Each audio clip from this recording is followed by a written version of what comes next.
Hello everyone, you are welcome to Learn English Easily.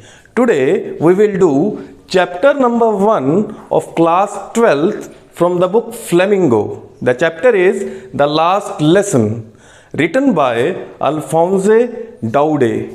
आइए सबसे पहले लेखक अल्फोंसे डाउडे और चैप्टर के बैकग्राउंड के बारे में जान लेते हैं।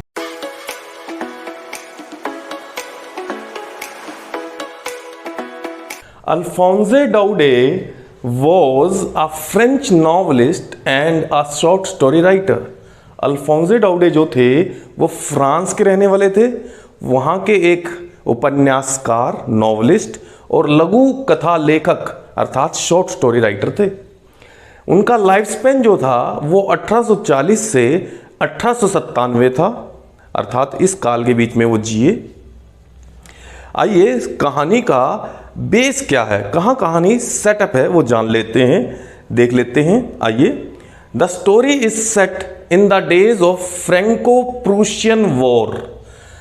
प्रूशियन क्या है यहाँ पर? फ्रेंको अर्थात फ्रांस, प्रूशियन मतलब जर्मनी, जो आज का मॉडर्न जर्मनी है। तो उन दोनों के बीच जो युद्ध हुआ था 1870 से 71 के बीच, उस समय की ये कहानी है। प्रूशिया जो कि आज मॉडर्न जर्मनी है, डिफीटेड फ्रांस, उसने फ्रांस को हरा दिया था उस वॉर में। जर्मनी ने फ्रांस को हरा दिया था। French districts Alsace and Lorraine, France के दो डिस्ट्रिक्ट्स थे अल्सास और लोरेन, जो जिनकी सीमाएं जर्मनी के साथ, प्रूशिया के साथ लगती थी, वर कैप्चर्ड बाय प्रूशिया, उन पर प्रूशिया ने, जर्मनी ने कब्जा कर लिया था। This also affected the schools of Alsace and Lorraine, इस चीज़ ने अल्सास और लोरेन के स्कूल्स लाइफ को भी बड़ा प्रभावित किया था, जिसके बारे में हम चैप्टर के अंदर, स्टोरी के अंदर जानेंगे। Here in this story there is a boy named Franz who is the narrator of this story also. इस कहानी में एक लड़का है जिसका नाम है फ्रेंज, जो इस कहानी को सुना भी रहा है। जब आप कहानी को पढ़ेंगे तो वहाँ पर आई करके या मी करके जो आएगा वो फ्रेंज ही है।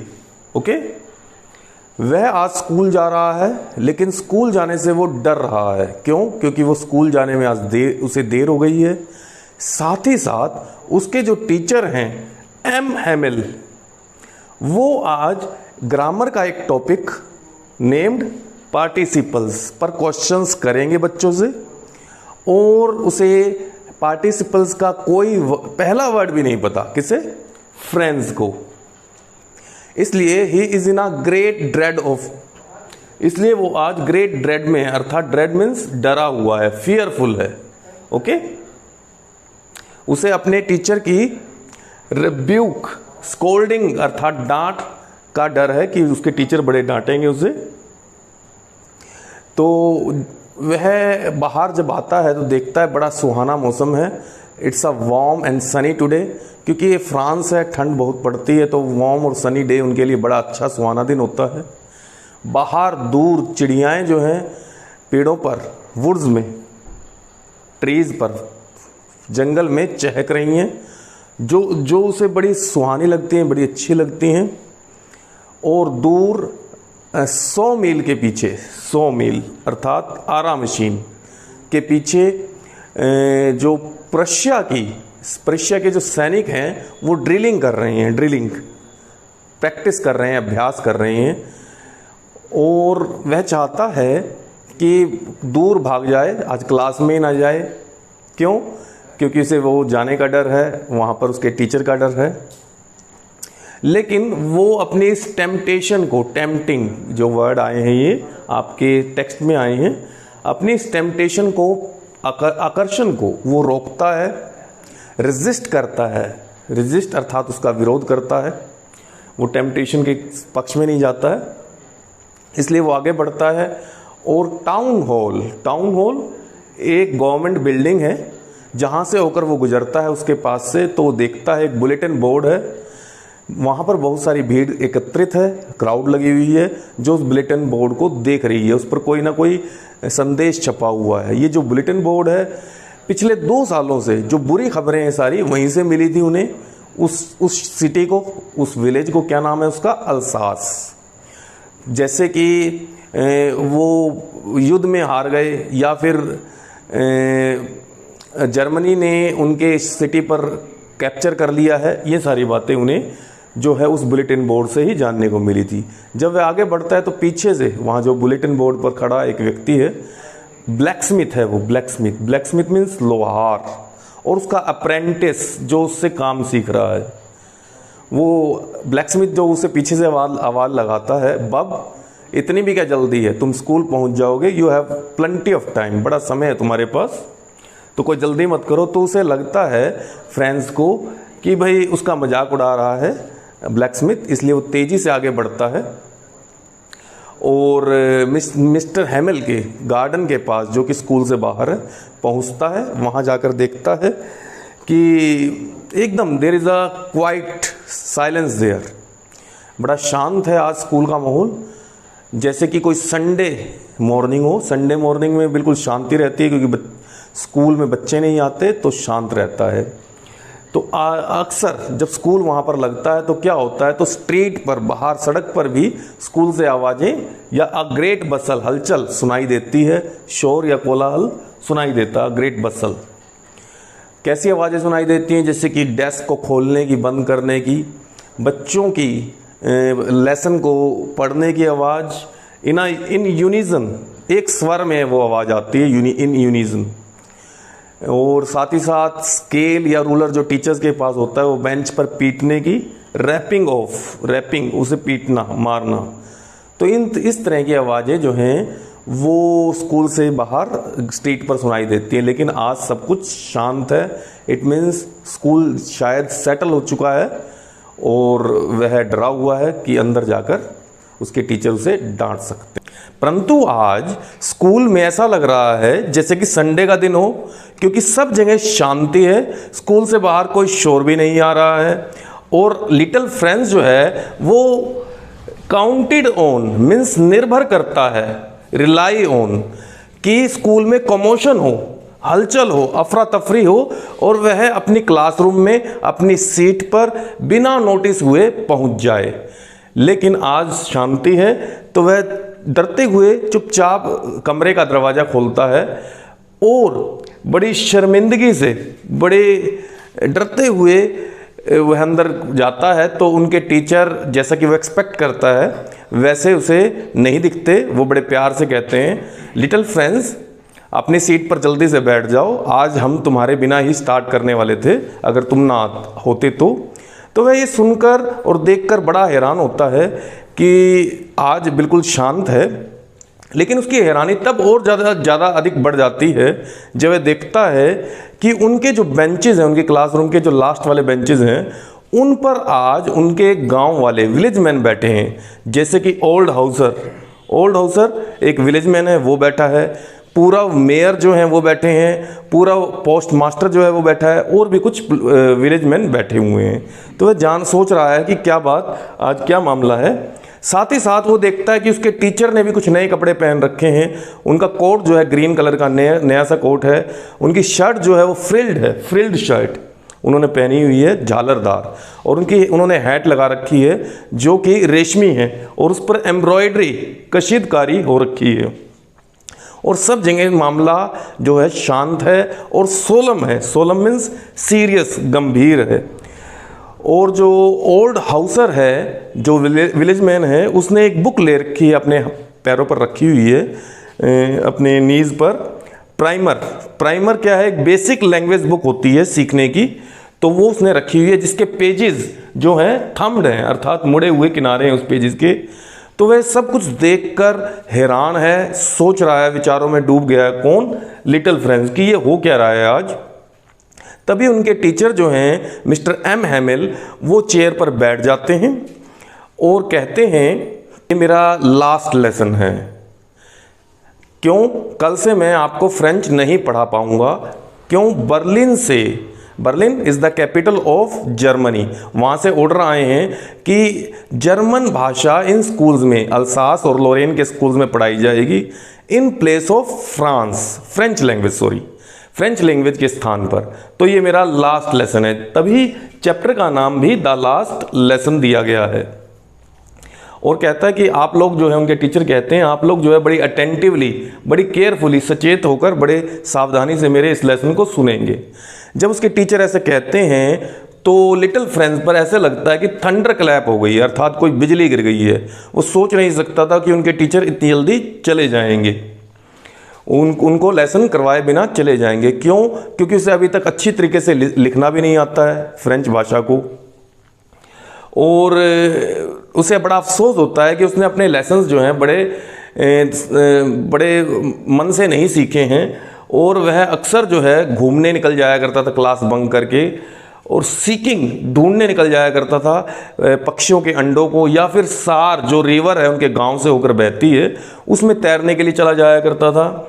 ये सब बातें जो है उसे याद आती हैं, और उसे ध्यान आता है कि ये विलेज मैन आज क्यों इकट्ठा हुए हैं, क्योंकि वहाँ पर जो है बहुत सारे जो वहाँ पे आता है, तो टाउन हॉल जो है वहाँ पर बुलेटिन बोर्ड जो लगा हुआ था उस पर जरूर उसके टीचर की विदाई के बारे में बताया गया होगा, और फ्रेंच लैंग्वेज हटकर जर्मन लैंग्वेज सिखाई जाएगी स्कूल्स में, ये बताया गया होगा। इसलिए जो विलेज मैन हैं वे सारे इकट्ठे हुए हैं, और उनके टीचर एम हेमेल को थैंक्स देने के लिए कि उन्होंने अपने जीवन के 40 साल निष्ठा के साथ, ईमानदारी के साथ सेवाएं दी हैं, उन सेवाओं के लिए वो थैंक्स देने आए हैं। हालांकि वे बुक्स जिनको वह पसंद नहीं करता था, आज वो चाहता है कि उन्हें सीखना।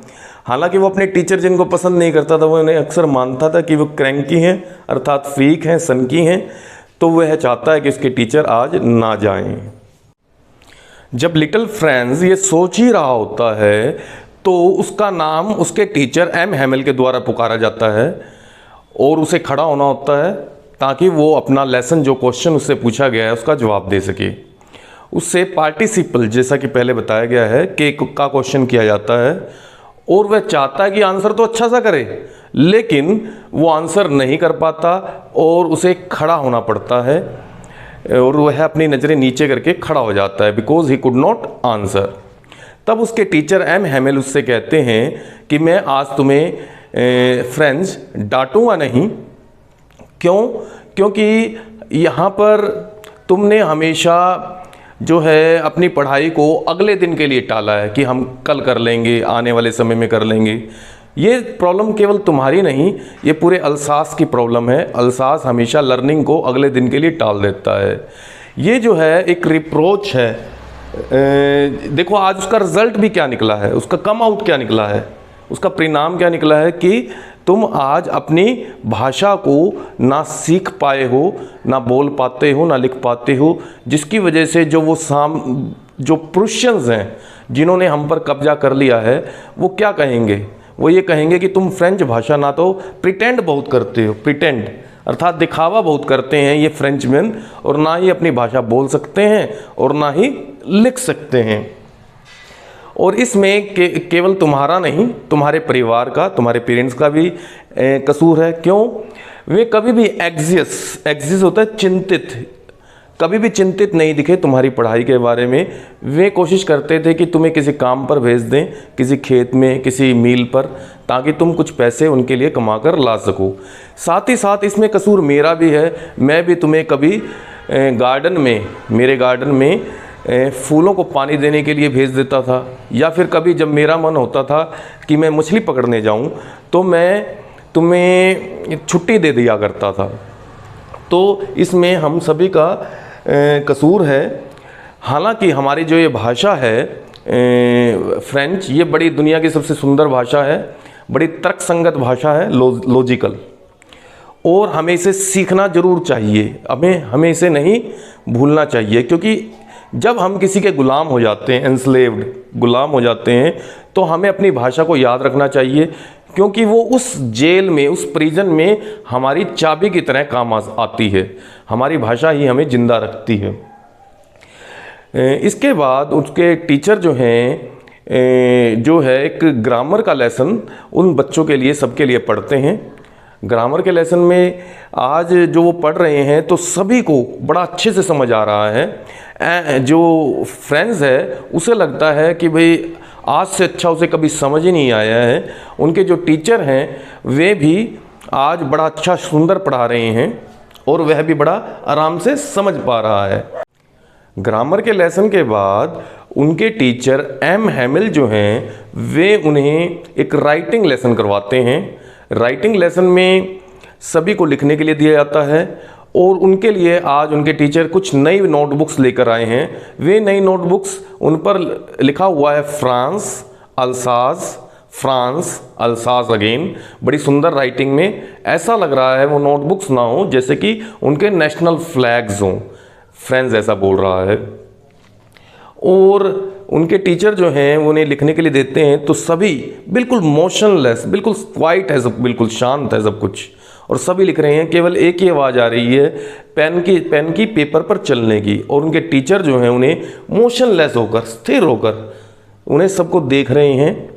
उसके बाद उनके टीचर उन्हें हिस्ट्री का एक लेसन करवाते हैं। हिस्ट्री के लेसन में वे जो कुछ बताते हैं वे बड़े ध्यान से समझ पाते हैं, बड़े आराम से उन्हें सब कुछ समझ आता है। इसके बाद चर्च की 12 बज जाते हैं और 12 o'clock की एक बेल बजती है, चर्च की घड़ी की आवाज़ सुनाई देती है। और उसके बाद एंजुलस अर्थात प्रेयर, प्रार्थना की आवाज़ सुनाई देती है। और प्रूशियंस जो सैनिक हैं उसके तुरंत बाद उनकी भी आवाज़ सुनाई देती है कि वो ड्रिलिंग के बाद, प्रैक्टिस के बाद, अपनी डे की प्रैक्टिस के बाद वापस लौट रहे हैं। और उनकी ट्रम्पेट जो तुरत या ट्रम्पेट जो बजाते हैं उसकी आवाज़ सुनाई देती है। अब उसके टीचर का, अब उनको अगले दिन जाना है, उसको वो सिटी छोड़कर, तो उसके टीचर जो हैं कहते हैं ये मेरा लास्ट लेसन है, तो इसीलिए चैप्टर का नाम भी द लास्ट लेसन है। वे बोर्ड पर लिखते हैं विव ला फ्रांस, जिसका मतलब है लॉन्ग लिव फ्रांस, और चुप हो जाते हैं और वह बोलना चाहते हैं लेकिन उनका गला जो है चौक हो जाता है, अनेबल टू स्पीक, बोल नहीं पाते हैं। और वे बोर्ड के साथ, अपने दीवार के साथ झुक जाते हैं थोड़ा सा, और सबको जेस्चर से अर्थात सिग्नल से, संकेत से जाने का इशारा करते हैं और कहते हैं the class is dismissed. I hope बच्चों आपको ये समझ आया होगा और आपने इसे एंजॉय किया होगा। Thank you.